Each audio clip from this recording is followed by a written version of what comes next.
Assalamualaikum warahmatullahi wabarakatuh. Selamat pagi dan salam sejahtera kepada kita semua.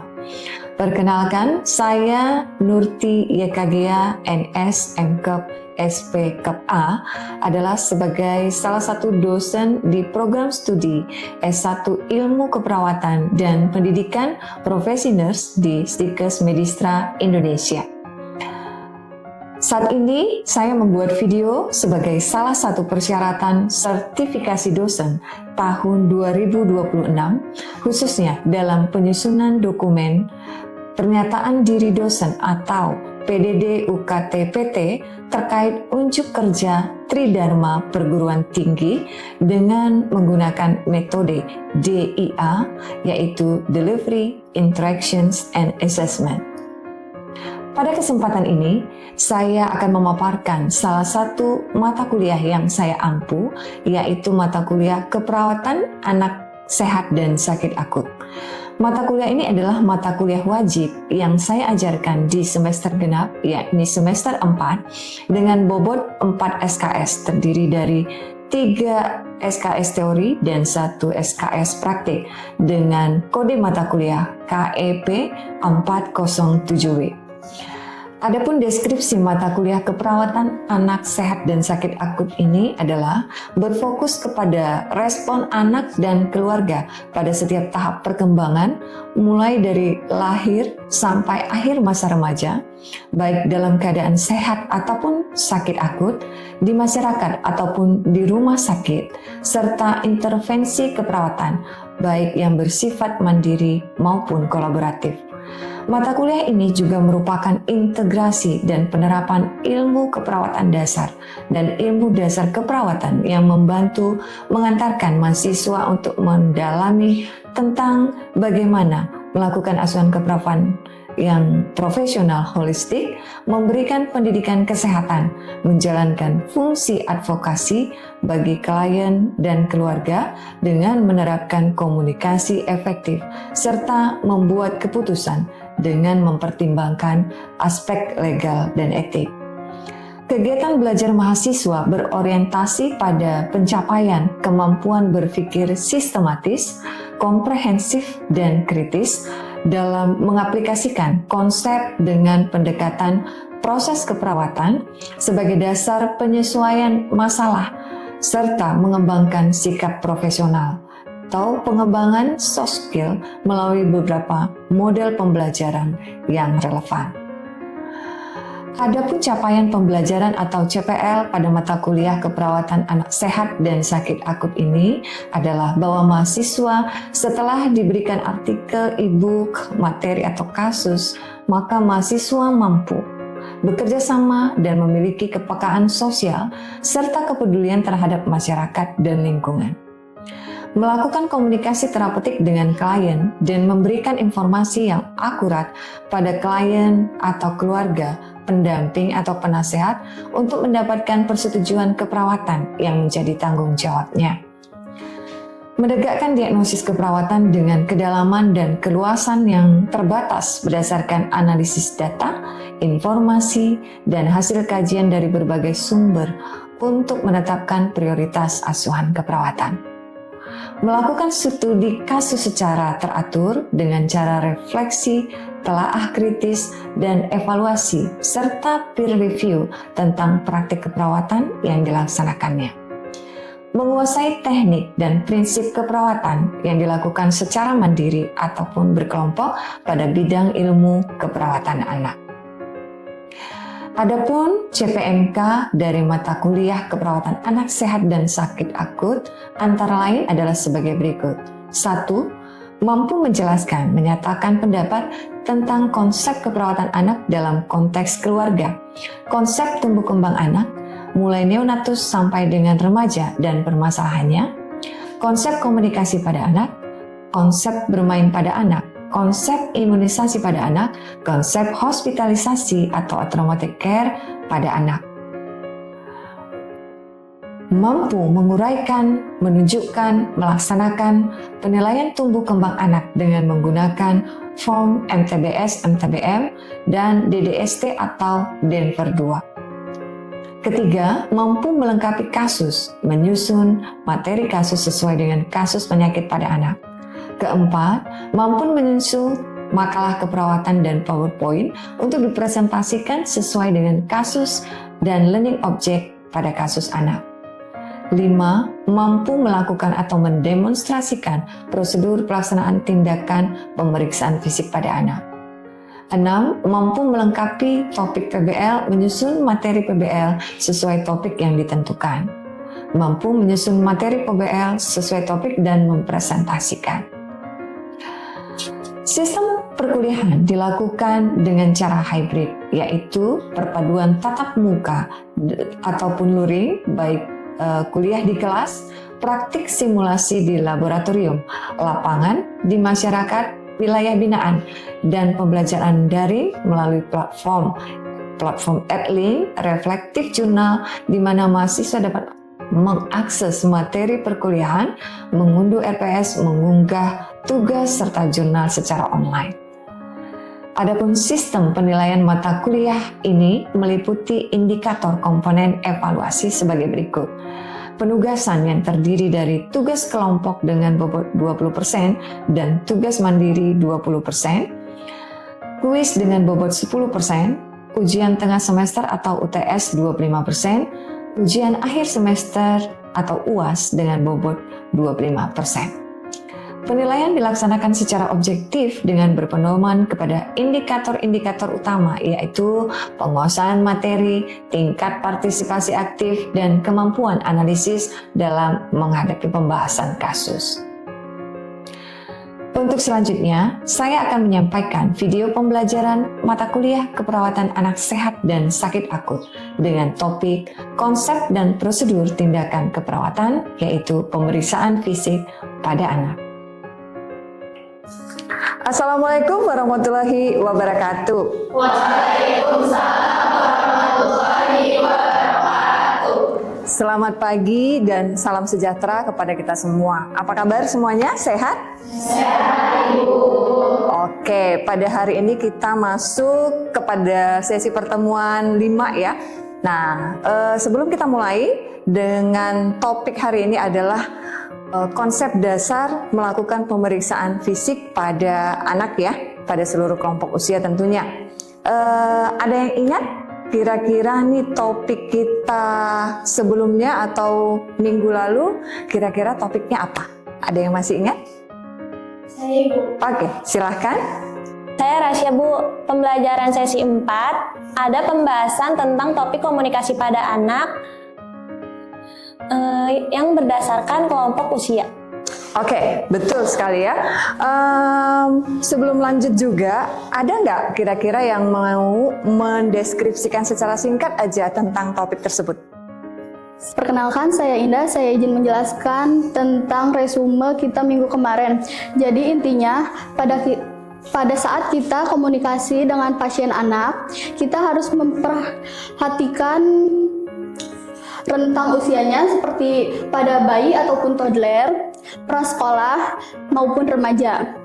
Bahkan pada bayi pun kita harus memperhatikan komunikasi kita sesuai dengan tugas perkembangannya. Oke, good job. Betul ya? Oke, jadi kalau kemarin kita sudah bicara tentang bagaimana berkomunikasi pada klien atau pasien anak berdasarkan kelompok usia, maka topik kita pada hari ini kita akan berbicara diskusi tentang konsep dan prosedur tindakan keperawatan, yaitu pemeriksaan fisik pada anak. Kita mulai ya? Oke, yang pertama kita akan membahas bagaimana prinsip dasar dalam melakukan pemeriksaan fisik pada anak. Nah, jadi yang pertama kita harus terbiasa nih, karena ini adalah klien anak atau pasien anak, kita menggunakan namanya pendekatan atraumatik. Apa itu? Bagaimana kita meminimalisir stres atau traumatik pada anak. Karena biasa di tempat pelayanan atau punya pengalaman, lihat adik-adik kalau dibawa ke klinik, lihat nurse atau tenaga medis pakaian putih-putih udah langsung nangis-nangis kejer ya, atau sembunyi di balik baju ibunya. Nah, apalagi kalau misalnya dirawat. Jadi kita harus melakukan pendekatan ini. Bagaimana caranya untuk meminimalkan stres atau trauma psikologis ini? Nah, gunakan banyak ya. Ada bisa menggunakan namanya komunikasi terapeutik yang minggu lalu sudah kita pelajari. Selain komunikasi terapeutik, kita bisa melakukan intervensi bermain. Jadi intervensi bermain itu tidak harus terstruktur ya, bermainnya dari awal sampai akhir, tapi bagaimana kita bisa melakukan satu jenis permainan yang kita buat sebagai distraksi atau pengalihan, tetapi kita tetap fokus untuk tujuan, entah itu kita misalnya mau melakukan pemeriksaan fisik ataupun pengambilan darah gitu ya. Nah, lalu yang kedua adalah menggunakan komunikasi efektif. Apa yang dimaksud dengan komunikasi efektif? Minggu lalu kita sudah bahas, yaitu komunikasi berdasarkan kelompok usia yang kita gunakan dengan bahasa sederhana tapi tetap melibatkan orang tua gitu. Jadi kenapa harus melibatkan orang tua? Ini bedanya ketika kita melakukan perawatan pada anak, melibatkan orang tua itu penting supaya dia tidak merasa disisihkan atau dibedakan, karena pada pasien anak dia belum bisa mengambil keputusan sendiri secara mandiri gitu. Jadi ketika orang tua mendampingi, dia merasa lebih nyaman. Nah, yang ketiga adalah lingkungan yang kondusif atau lingkungan yang aman dan nyaman. Ketika kita melakukan tindakan prosedur apapun itu kepada anak, sebagai nakes, khususnya nurse ya, khususnya perawat, kita harus memperhatikan lingkungan ini. Seperti apa Bu lingkungannya? Jadi lingkungannya adalah pertama, lingkungan yang tidak hiruk pikuk. Kemudian besar ruangan, tidak terlalu sempit atau tidak terlalu luas gitu ya. Yang penting nyaman. Nyaman dalam hal misalnya tadi tidak riuh, lalu pencahayaan yang cukup, kemudian ya kita bisa settle biasanya kalau di tempat pelayanan nyaman lah ya, dingin dan tidak terlalu dingin. Nah, kira-kira seperti itu. Dan biasanya kalau ruangan anak itu sudah ditambah dengan atribut-atribut yang khas kepada anak. Ya, anak itu identik dengan karakter ya, misalnya wallpaper ya, kemudian ada merchandise ataupun misalnya lukisan-lukisan yang lucu-lucu gitu ya, yang menunjukkan karakter-karakter kartun gitulah. Jadi suasana itu tentunya yang membuat dia merasa nyaman. Oh, nggak jauh beda, di kamar saya ada kok ini, di rumah juga ada kayak gini, ini kan mainan saya gitu. Atau mungkin bisa tempatkan mainan-mainan kecil dan tentunya yang sudah divalidasi tidak berbahaya ya, mungkin letakkan di sekitar ruangan. Contohnya seperti itu. Nah, tadi kita mau melakukan pemeriksaan fisik pada anak ya. Nah, jadi apa yang harus kita lakukan pada saat melakukan? Pada dasarnya, seluruh tindakan keperawatan ketika kita akan melakukan apapun wajib mempersiapkan diri. Yang pertama adalah tentu cuci tangan dulu gitu ya, cuci tangan. Lalu setelah itu siapkan alat-alat. Nah, siokianya sih alat-alat ini sudah ready ya, dan pastikan alat yang kita butuhkan lengkap. Lalu siapkan formulir atau lembar checklist ataupun lembar catatan kecil untuk menuliskan hal-hal apa yang didapat dari hasil pemeriksaan fisik nanti gitu ya. Jadi perlu ada catatan atau format khusus. Lalu dari hasil itu nanti kita perlu memberikan feedback. Hasilnya apa? Bagaimana? Anaknya aman? Sehat? Bagaimana? Tergantung dari pemeriksaan yang kita lakukan ya. Misalnya pemeriksaan fisik secara head to toe, secara fisik komprehensif, dia normal misalnya kan. Namun ada hal-hal yang perlu diperhatikan. Misalnya pada anak balita apa yang perlu diperhatikan terkait berat badan, tinggi badan dan seterusnya. Nah, itu kita boleh sembari memberikan edukasi terkait itu. Nah, ketika kita melakukan pemeriksaan fisik, baik dewasa maupun pada anak, itu harus terstruktur, nak. Gunanya apa? Supaya nggak kelewatan.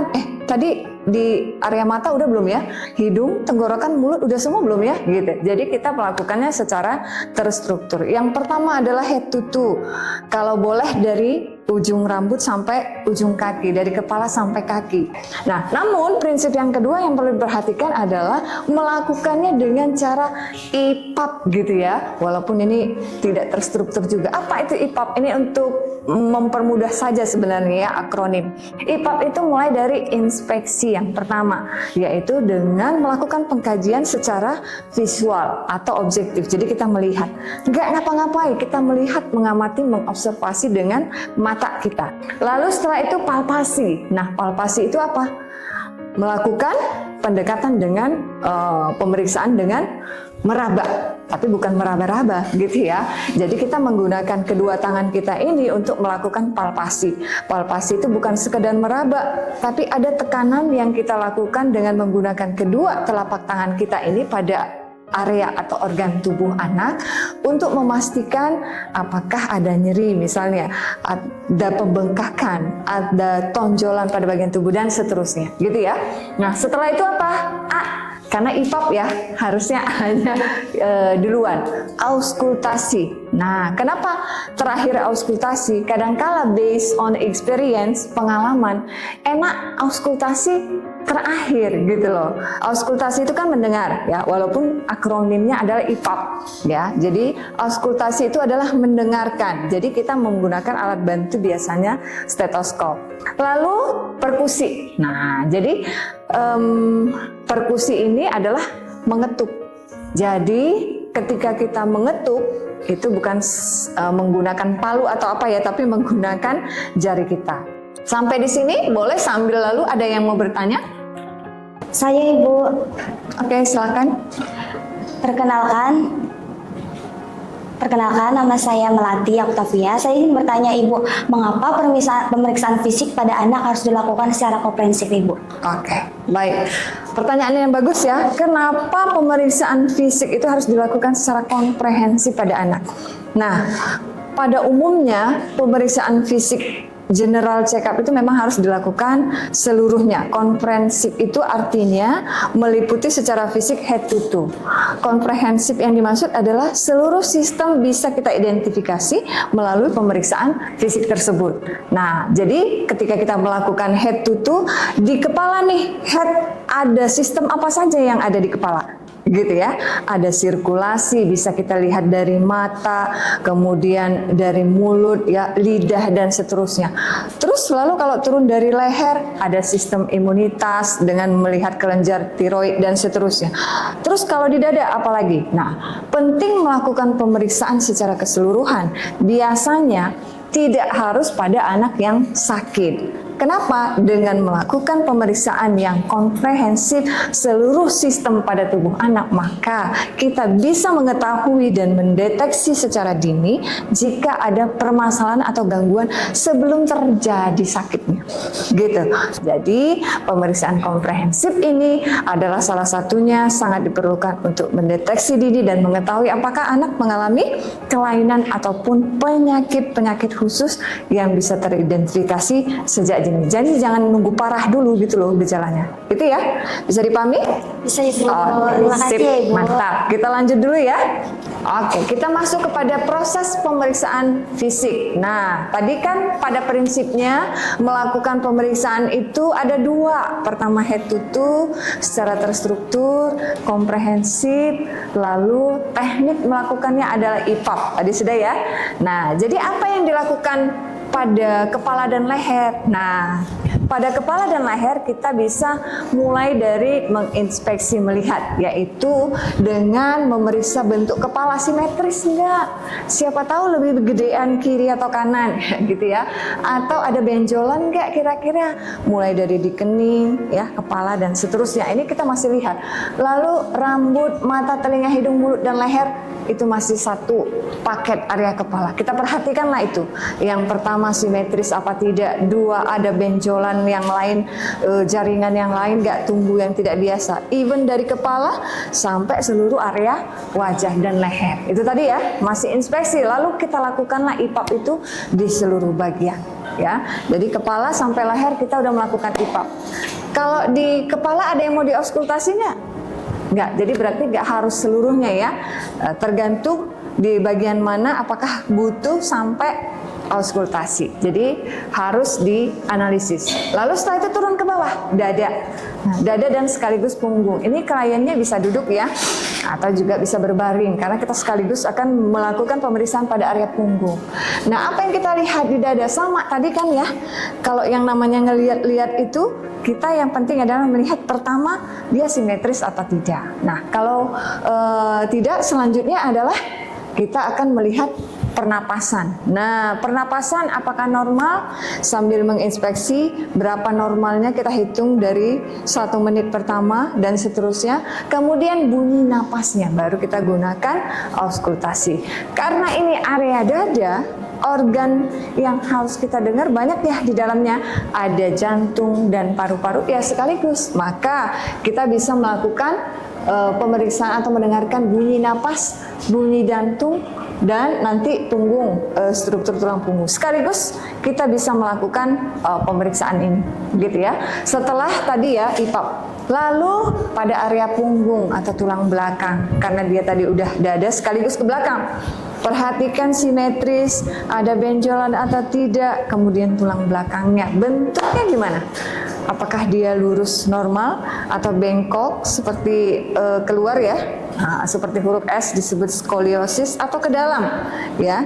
Nah, itu bentuk tulang belakang juga bermacam-macam yang tidak normal. Nah, itu kita catat. Setelah itu abdomen dan genitalia. Pada area abdomen apa yang kita lihat? Sama, mulai dari IPAP, inspeksi simetris enggak kiri kanan. Ada pembengkakan enggak?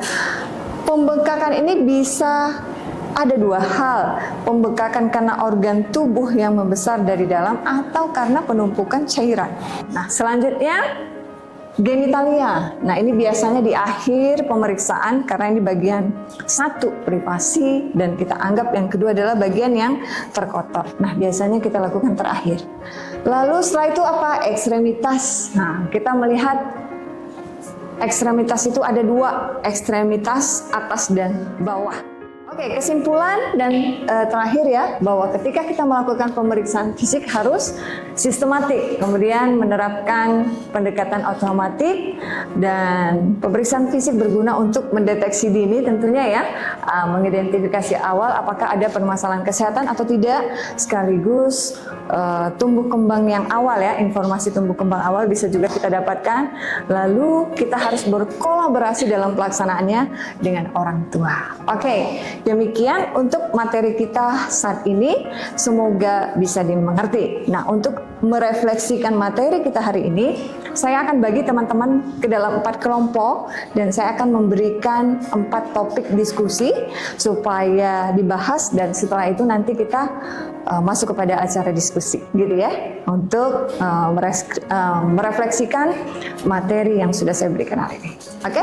Ya, sekarang boleh dibagi 4 kelompok, jadi duduknya dibagi 4, menggrup gitu ya, per kelompok. Silakan. Oke teman-teman semuanya, sudah dibagi ke 4 kelompok ya. Nah, saya berikan 1 kasus dulu nih pada sesi yang pertama. Kasusnya adalah ada seorang anak usia toddler, katakanlah ya 3 tahun ya, 1-3 tahun usia toddler, sedang dilakukan pemeriksaan fisik. Nah, di tengah-tengah melakukan pemeriksaan fisik, katakanlah nurse ya, sedang melakukan pemeriksaan fisik, anak ini tiba-tiba tantrum gitu ya. Nah, ini teriak-teriak, mungkin bosan, mungkin lapar, mungkin apalah, segala macam, tantrum aja. Menurut kelompok kalian, ya, apa yang harus dilakukan terhadap anak tersebut sementara kalian sedang melakukan pemeriksaan fisik gitu ya? Menurut kalian apa yang harus dilakukan? Apakah tetap lanjut atau berhenti, atau seperti apa konsep penerapan pemeriksaan fisik ini menurut konsep-konsep yang sudah kita bahas sebelumnya dan hari ini, gitu ya? Oke, silakan saya beri waktu kayaknya 5 menit ya. Oke, 5 menit untuk berdiskusi. Silakan.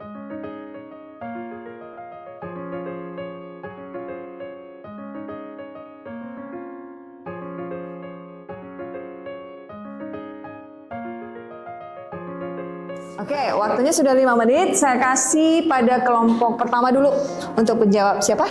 Saya, Ibu. Ya, silakan. Selamat pagi, Ibu. Saya Najaisa ingin mewakilkan hasil diskusi saya. Saya tidak melanjutkan pemeriksaan fisik, diberhentikan atau enggak, ditenangin dulu anaknya, diajak ngobrol dan diajak bercanda. Oke. Seperti Ibu. Sudah? Cukup. Oke, bagus. Terima kasih jawabannya. Lanjut, siapa lagi? Kelompok 2 ya. Oke, kelompok 2 gimana pendapatnya? Saya Salsa dari kelompok 2 ingin menyampaikan hasil diskusi kelompok kami, Bu. Jadi hasil diskusi kelompok kami yaitu di reschedule di lain hari, Ibu. Jadi ditundain dulu, mungkin di hari esok atau esoknya lagi, Bu. Terima kasih. Sip. Terima kasih jawabannya. Selanjutnya kelompok 3 ya. Saya Ibu, saya Tazia, perwakilan dari kelompok 3. Saya izin menjelaskan tentang diskusi kami. Kami tetap melanjutkan Ibu karena kita menyesuaikan dengan usia toddler tersebut. Cuman kita harus menenangkan dengan distraksi dengan mainan atau dengan bercanda-bercandaan lainnya Ibu. Oke, distraksi ya? Iya. Oke, good. Terima kasih kelompok 3. Selanjutnya kelompok 4. Baik Ibu, saya Saripa, saya perwakilan dari kelompok 4. Saya ingin menyampaikan hasil diskusi dari kelompok kami. Jadi tindakan itu tetap dilakukan, tapi melibatkan orang tua agar si anaknya lebih nyaman. Oke, jawabannya semuanya cukup baik ya, sudah benar ya. Ada kelompok 1 bilang ditenangkan dulu, kelompok 2 bilang ditunda, kelompok 3 bilang diberikan distraksi permainan, dan kelompok 4 bilang apa tadi yang terakhir?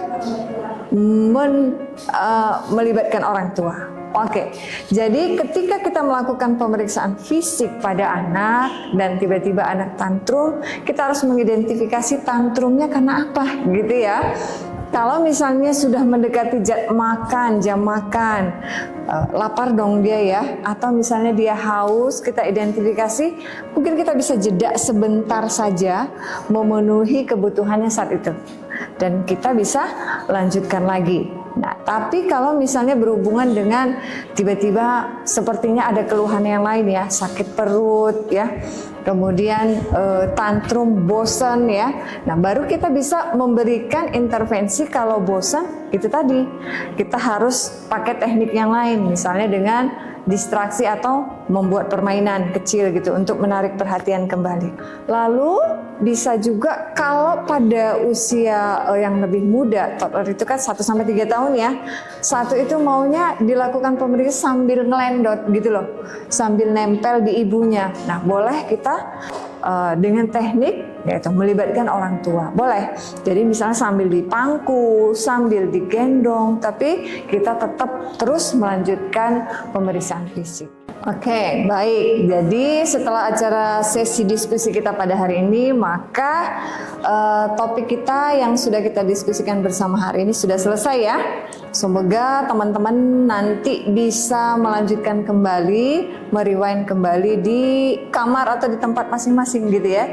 Jadi silahkan di-rewind kembali. Kalau ada yang masih kurang dipahami, boleh nanti bertanya dengan saya atau bisa di pertemuan selanjutnya. Jadi topik kita pada hari ini saya cukupkan sampai di sini. Sampai ketemu kita di minggu depan pada topik berikutnya sesuai dengan jadwal dan RPS, bahwa topik kita berikutnya kita sudah masuk kepada kasus ya, pembahasan tentang kasus-kasus penyakit akut pada anak.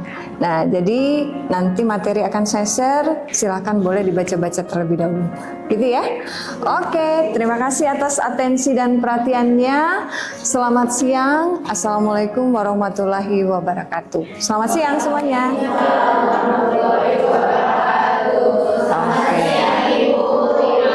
Terima kasih. Sampai ketemu lagi. Demikian video pembelajaran materi dari mata kuliah Keperawatan Anak Sehat dan Sakit Akut pada semester 4.